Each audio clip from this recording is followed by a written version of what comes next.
Hi Europe, it's Eurovision Ireland and we're back and we're here with our next review of some of the songs that are taking part in the 2021 Eurovision Song Contest in Rotterdam in May.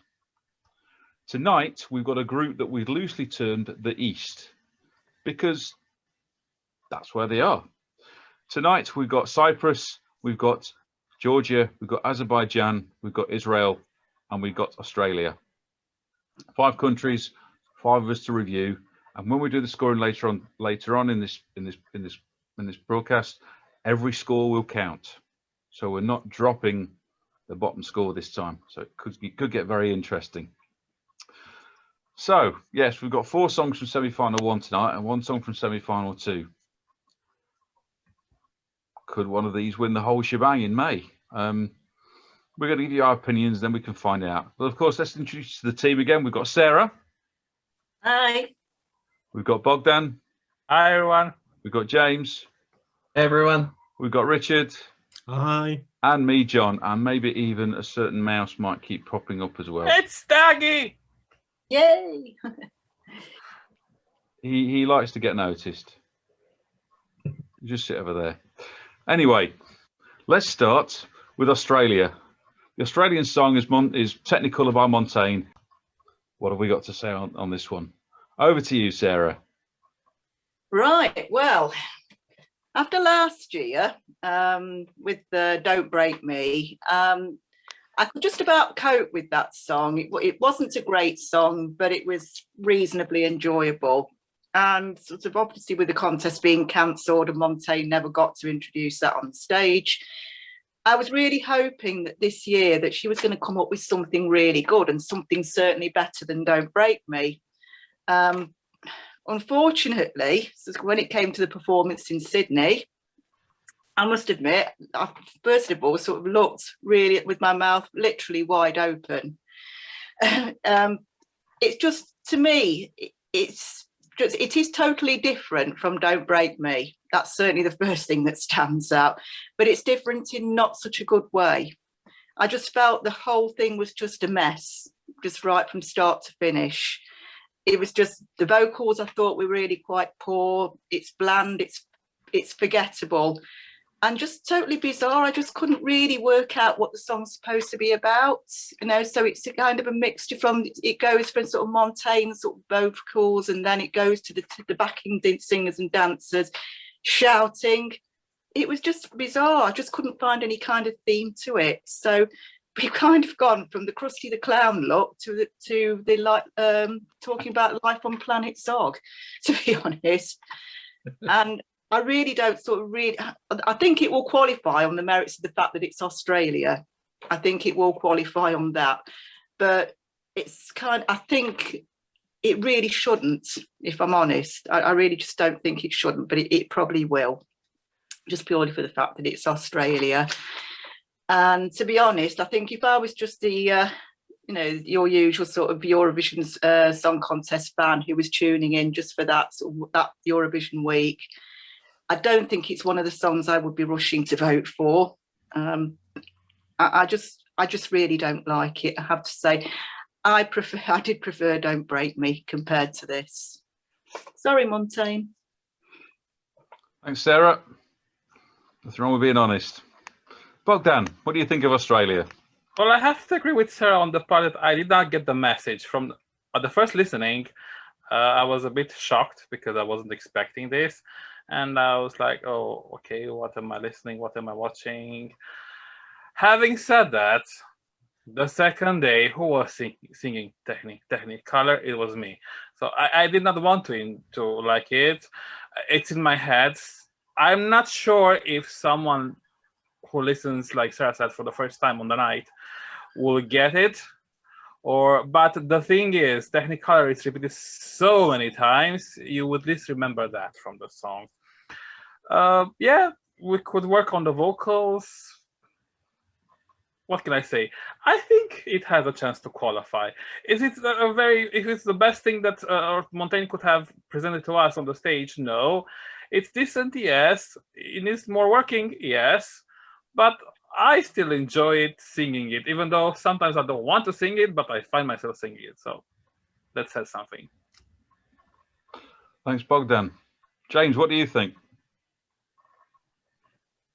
The difficulty is I've got so many friends in Australia, so I sort of feel like I really have to watch what I say here. But yeah, soz.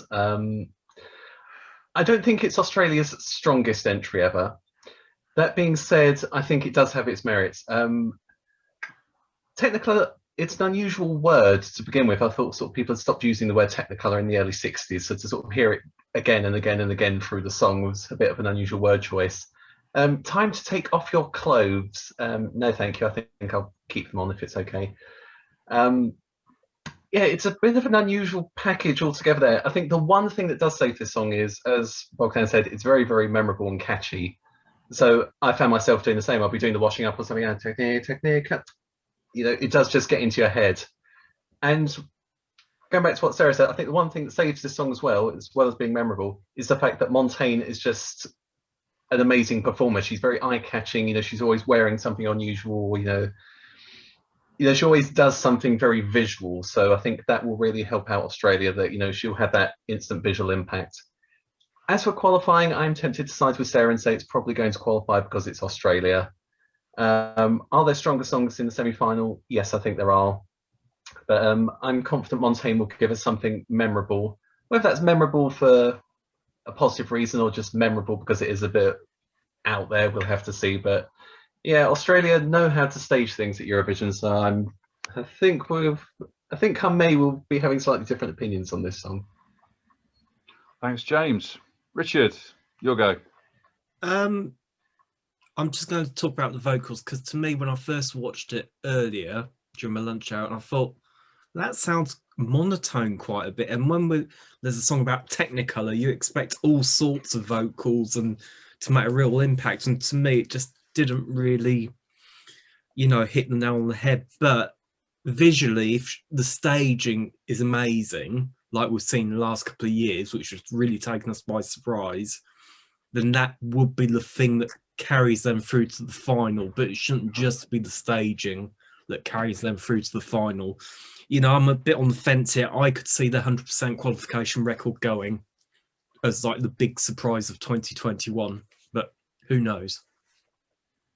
Thanks, Richard. Okay, yeah. And I watched the video. I thought it was a very odd setting for a video. Yes, we got to hear her live, which is something we don't get to hear from a lot of the other preview videos that we've seen and will see. And not many of them are actually the live performance. So at least we got a live performance. But I just thought it was a very odd setting, open air at Sydney Cricket Ground. If you want to give it its best and you're going to do it live, you're doing it in studio, or at least in an indoor setting, because that's how the contest is going to be judged in her semi-final on that Tuesday night in May. As a song, I just thought it was really messy. I get that she's a good singer and she's got a great voice. It was just almost a car crash as far as I was concerned. Australia can do better, and I wasn't really keen on it. And if that's what they put forward in May, I can see it not qualifying. Bearing in mind who may or may not be travelling to Rotterdam to actually do this show, I can see Montaigne not being able to get from Australia to the Netherlands, unlike many of the other acts. So I think they've got a bit of an uphill battle here. They could well do it. They could astound us with a great staging, and that's the only thing that's going to get it through, as far as I'm concerned. And what I've seen so far, it's not a qualifier. So yes, we all write our views independently, by the way. So it's good to get a variance and see see what other people think. So moving on, our next country is Georgia. Yeah, cue the flag. Georgia are also sending the act that they meant to send to Rotterdam last year. It's Tourniquet Kipiani, and our first review is going to come from Bogdan. Yes, it's hard for me not to compare this song with the last year's song, but I will try not to. Okay, so because it's so different, and maybe that's one of the best qualities that Georgia always has for us. They always present us something different. They always try to do something different than the other countries. So thumbs up for that. Now, the song starts like a fairy tale, you know, like with enchanting sounds, and you feel the longing feeling all the way through the song. My problem is that Tourniquet is so serious. I know he's singing about longing, but his face is just like staring at you. So hopefully he can soften that up, and so we can understand the whole package, the whole meaning of the song. Because actually, it's not that bad. It's a good song. Yes, it's not the best song, but it's a good song. It's a blues that I enjoy listening, not watching, because I can't watch the video because I found it a bit too, I don't know. I like the beginning of it, but once it becomes a bit too staring and the singing becomes a bit too droning, then I kind of shift my interest.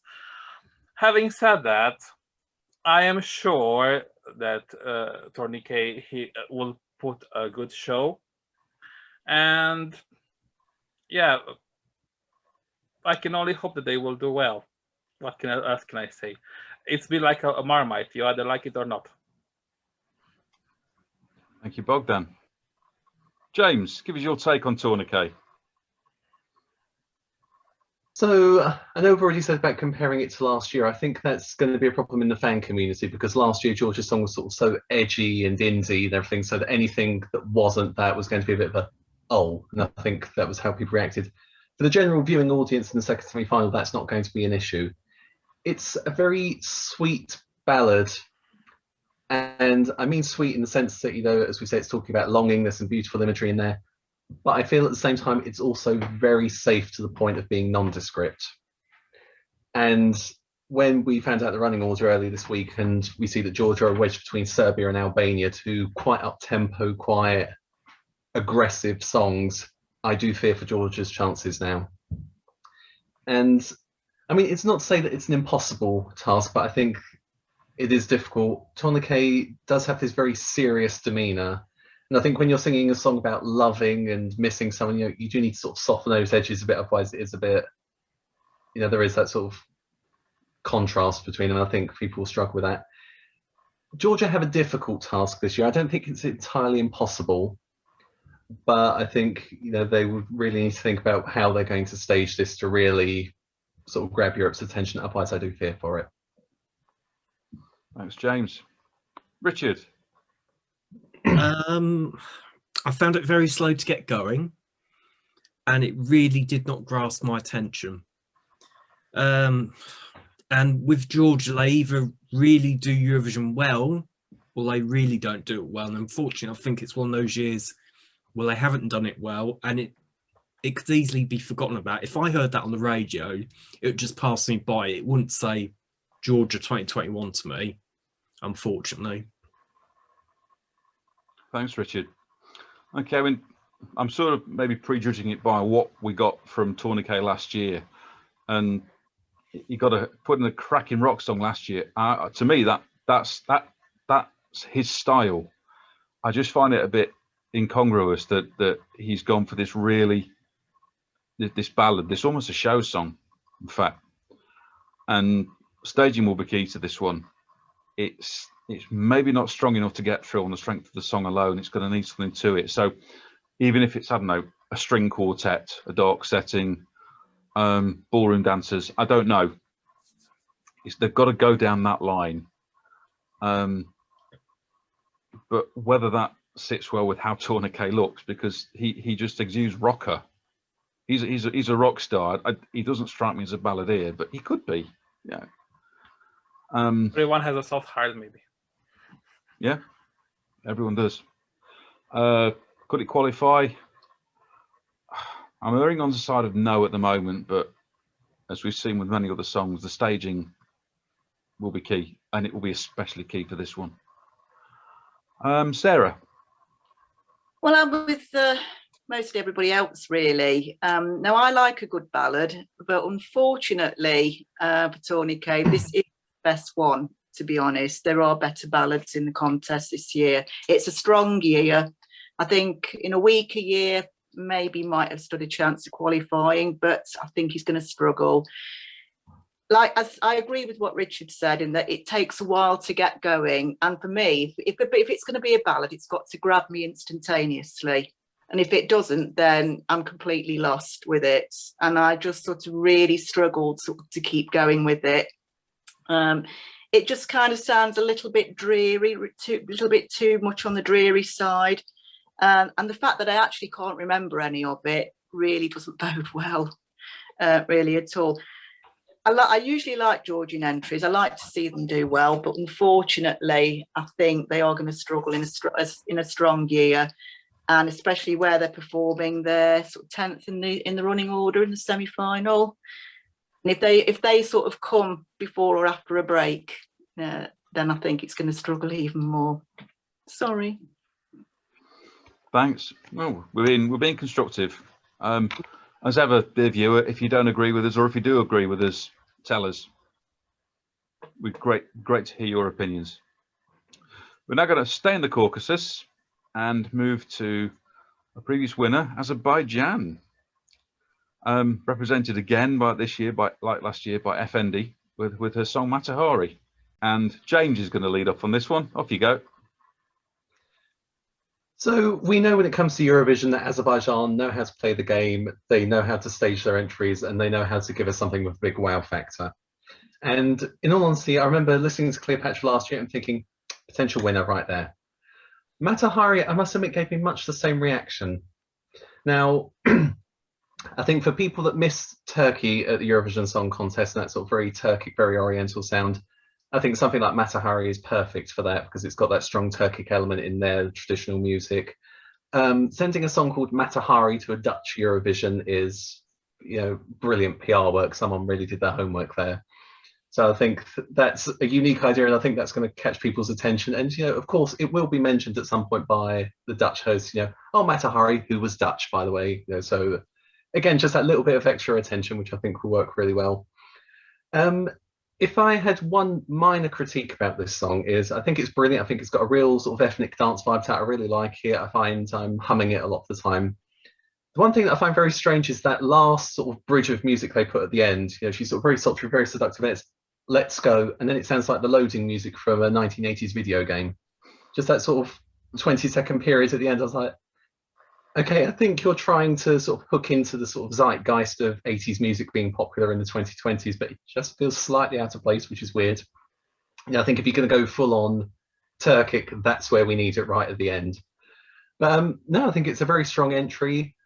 Qualifying shouldn't be a problem. I can see it doing top 10 very easily.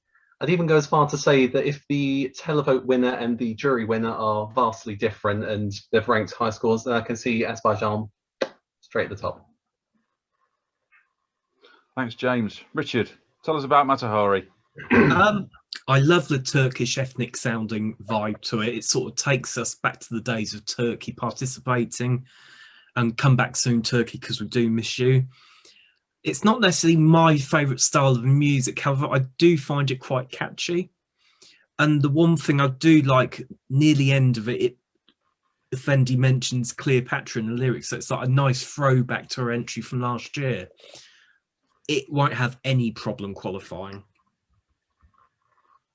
Thanks, Richard. Well, yeah, I mean, it hits a lot of the right bullet points to sail through its qualification, and it will do. Clearly, will do. I love the ethnic sound about it. Again,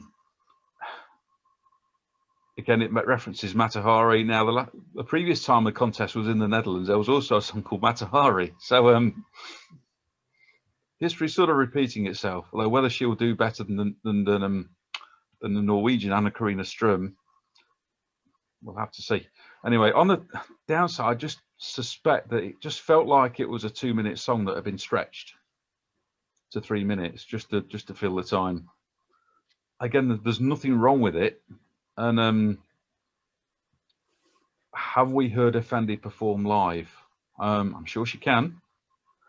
But we've only seen her from videos primarily, last year with Cleopatra and this year with Matahari. I'd like to see a live performance of that. Obviously, it's Azerbaijan. They're going to throw everything at the staging. It's going to have kitchen sinks. It's going to have, I don't know, baby otters. It's going to have everything thrown at it. Yeah, it's going to sail through. Sarah. Right, well, we all know that with Azerbaijan, they usually put sort of 100% into all their entries, and certainly, like as we've always said, they will throw everything at the staging, no doubt about it. And if they can replicate how they've done it in the video, then they've smashed it, basically. Certainly gets into your head. This says Mata Hari, yeah, and it just stays in your head. You know, you can't forget it. The only downside I would say is that I have found it started to get a little bit too annoying towards the end, constantly hearing Mata Hari repeated all the time. But there's no doubt about it. She's a strong performer. She'll do well, and I can't see that he'll have any difficulty whatsoever qualifying. Thanks, Sarah. Okay, we'll finish off with Bogdan. Yeah, Azerbaijan wants to win again. That's the idea. I love the song. She will do really well. Like James said, I'm not very keen on the ending of the song. So Effendi better have a rocking guitar, do something while while that riff is playing to prove me wrong that part has a meaning in the song. I love it. Like Technicolor, I'm singing this one as well, but this one I don't mind when I'm singing it. So yeah, it's a sing along. It's a good song. It would definitely qualify. Well done. Thanks, Bogdan. Okay, slightly more positive reviews for Azerbaijan than some of the previous ones tonight. Moving on, our fourth song tonight is the one from Cyprus, and this is Elena singing El Diablo. And to lead off on this one, it's Richard. So El Diablo, there's been quite a bit of controversy around this, but it's a song contest. So we're going to concentrate on the song. First few times I've listened to it, Elena, the voice sounds familiar, and I sort of picked up Lady Gaga and Bad Romance vocally. So that puts her in good stead because she's performing it well vocally, and she connects with the camera in the video. And I guess if there was an audience, it's still 50-50, let's face it, she would connect with the audience in the Rotterdam Ahoy as well. In the video, she has dancers surrounding her. Now, when I thought about this, she could sell the song on her own. She doesn't need those backing dancers on the stage. But if Cyprus are gunning to win this thing like Frago a couple of years ago, those dancers will be there. This certainly won't have any problem qualifying, and I expect it will do very, very well. Thanks, Richard. Right, yeah, I mean, yeah, it's there's a lot of familiarity about this, and if you're watching the contest totally blind and not heard any of the songs, this one will hit you because it sounds like a lot of things you've heard, yet it's got that originality about it as well. Obviously, if you're an aficionado of Eurovision, it will sound very similar to what they put in 2018 and 2019, and they didn't do that badly either. There's definitely the Lady Gaga sound there. It's okay. I may not have it as a winner. It's going to steal more than its fair share of votes, and it's going to get votes that another song should probably get to stop that one winning. So it could have an effect on who does win. Generic, but generic can do well if it's the right sort of thing. It'll get through its semi-final easily. How it does in the final depends on its position. Sarah, give us your views. Yeah, I'm with you on that. I know what you said, John, about it's something that we've heard before, because when I first listened to this, I thought it's like listening to Eleni Ferreira, Tanta rolled into one. And I'm a bit dubious about whether Cyprus should be sending this kind of music again, because when they sent Tanta after Eleni Ferreira when she did so well in 2018, I think they expected her to do as well as Eleni, and they didn't. And I'm just a bit concerned that because they're sending a similar style, how it's going to work out for them this time. Are they going to end up right at the top there fighting for the win, or are they going to be sort of heading more towards mid-table? It's a good song, no two ways about that, and I have to say that she's a good performer, no doubt about that, but I think she needs to be able to replicate the video onto the stage. It's going to be interesting to see sort of how she sort of transfers all that to the stage. And I do think that the backing dancers will be there, and I think they are going to play quite an important part in that performance. It'll qualify, no two ways about it. I think it will. Whether it will win, no, I don't think so.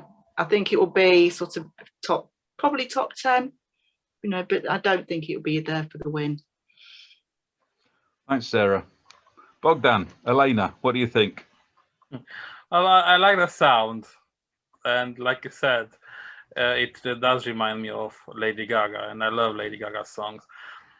The only problem is that I think the jury won't like it that much. The public will, and based on that, it will qualify, but I don't see the jury commending this song. So we shall see. It's a good song. I personally I didn't listen maybe only twice to it because I can't listen to it more than twice. And yeah, it's not a bad song. With something we heard before. Yes, it's that has that shock factor. Okay, let's think about El Diablo, and that will give us, oh wow, memorable. Good for them, but it's not enough for a win. Thanks, Bogdan. Okay, James, you want to finish off Cyprus for us?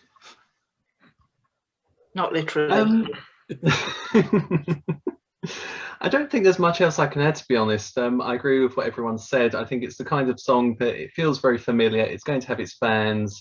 I'm sure they're working on something spectacular for the staging that will grab everyone's attention. I think in the smaller pool of songs in the semi-final, it will stand out no problem. Once it gets into that set of 26, I think that's where it might run into a few more problems. Yeah, it's interesting that she's performing just before Norway, so we're going to have El Diablo and then an angel in the semi-final, so that's going to be interesting to watch. And I think I speak for everyone when I say the one thing that I'm really curious about with the staging is if she's going to have the big Head and Shoulders bottle with her when she does it. We're all thinking it, we're all wondering. Well, the hair products are available. This is the video sponsored, but no, it's not. Yeah. So that's Cyprus. Our final one tonight is our final song from out east, and I think they can say they're from out east. It's Israel, and they're sending last year's hopeful Eden Elena again, but this time the song is called Set Me Free. But now I really like this. I just have a sneaking regard for it. I don't know why. I can't put my finger on it. It's a little bit Ariana Grande. It's a cracking song. I think it's a cracking song on radio. Obviously they're gonna, it's not going to be on radio. It's going to be on TV, and they're going to make so much more of it. There's a bit of ethnic thrown in there for good measure. I'm not sure whether it's a proper Ethiopic beat or not, but there's certainly something of that part of the world in it, which again ticks a big box for me. It's going to be a good staging. Judging by the video from last year, which never made it to Rotterdam, they're going to sell this really well, and she's great for the camera. So I think it's a great song. It's a very contemporary sound that might just hit a chord. It's going to get through its semi-final, although it's going to be a bit of a bloodbath of a semi-final, the semi-final one. I think it's going to get through. How it does in the final, it may, I don't know, be too similar to some other songs that might also make it to the final, so that the vote might be split, but I'd like to see it do well. Sarah, over to you. Well, I agree with you, John. Before I I waited to listen to the song while watching social media. I had a look on social media before actually listening to it. And it was getting quite a pasting on social media. And I was quite surprised, really, after sort of last year's effort, which I thought was really good. And so when I came to actually watch it, I actually thought, well, this isn't that bad. You know, it's got a nice beat to it. It's happy, it's uplifting, which is what we need during these times. She's a good performer. She sells the song well.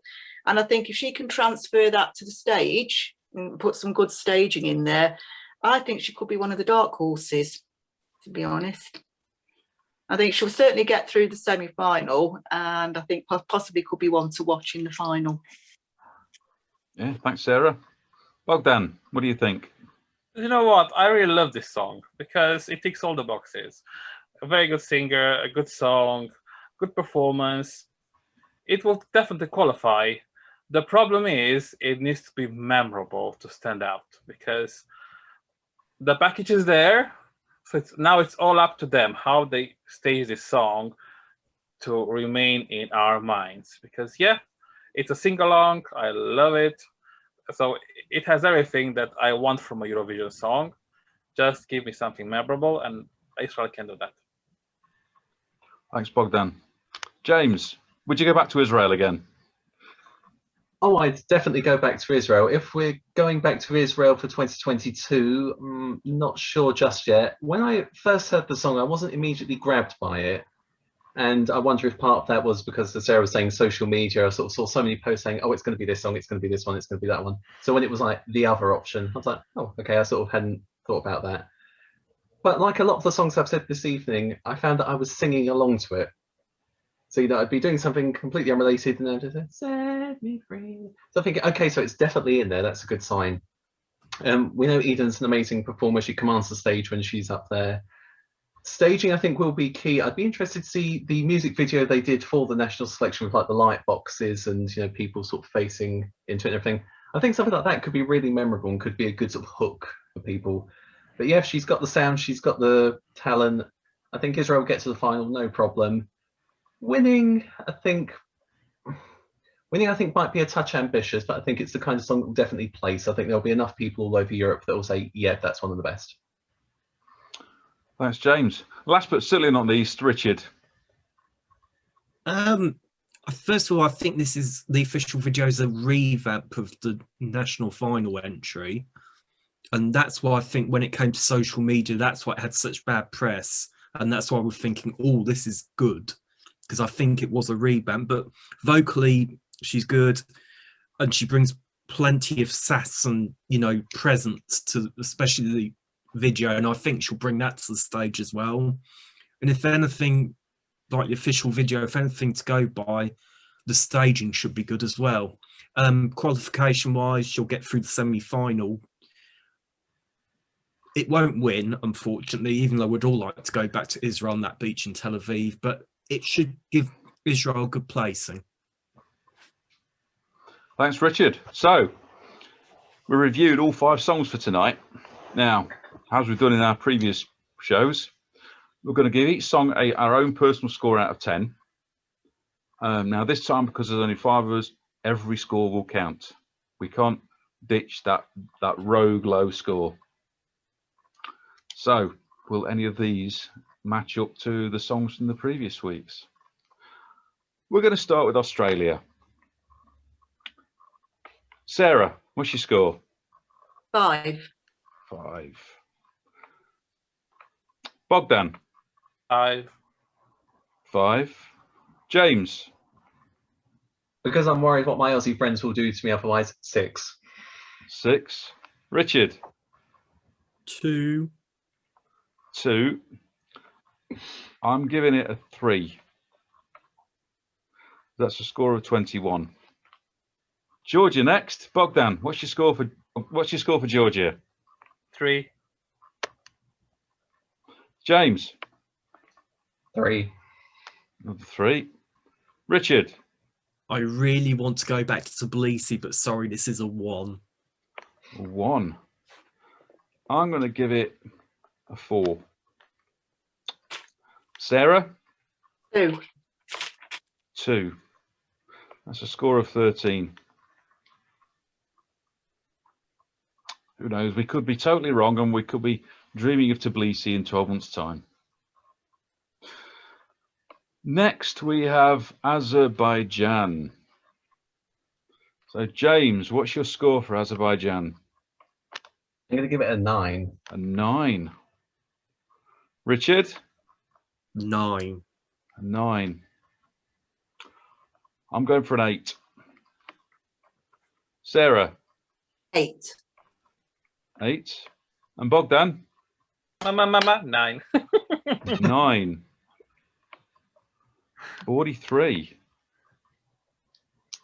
That could be leading overall, I think, at the moment. Moving on, Cyprus. Richard?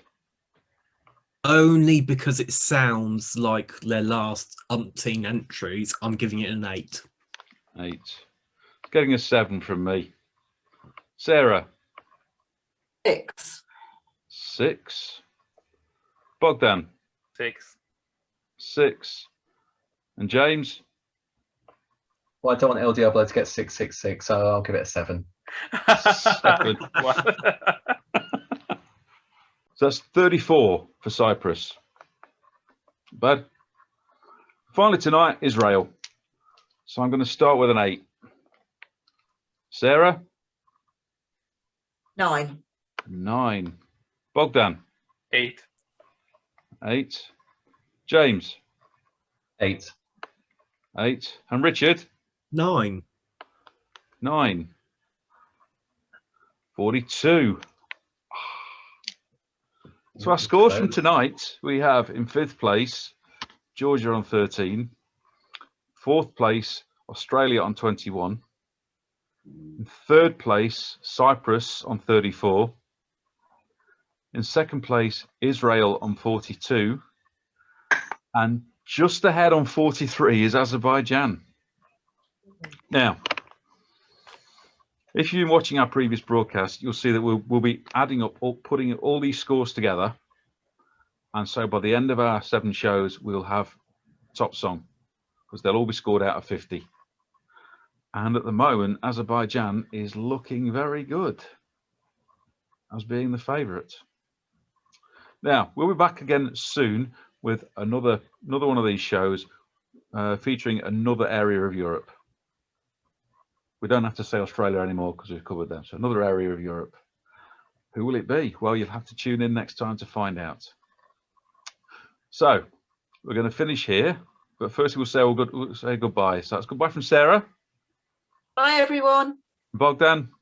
Bye. James. Bye, everyone. Take care. From Richard. Bye. And from me and the Stag. Thanks for tuning in, and we'll see you next time. Bye. Bye.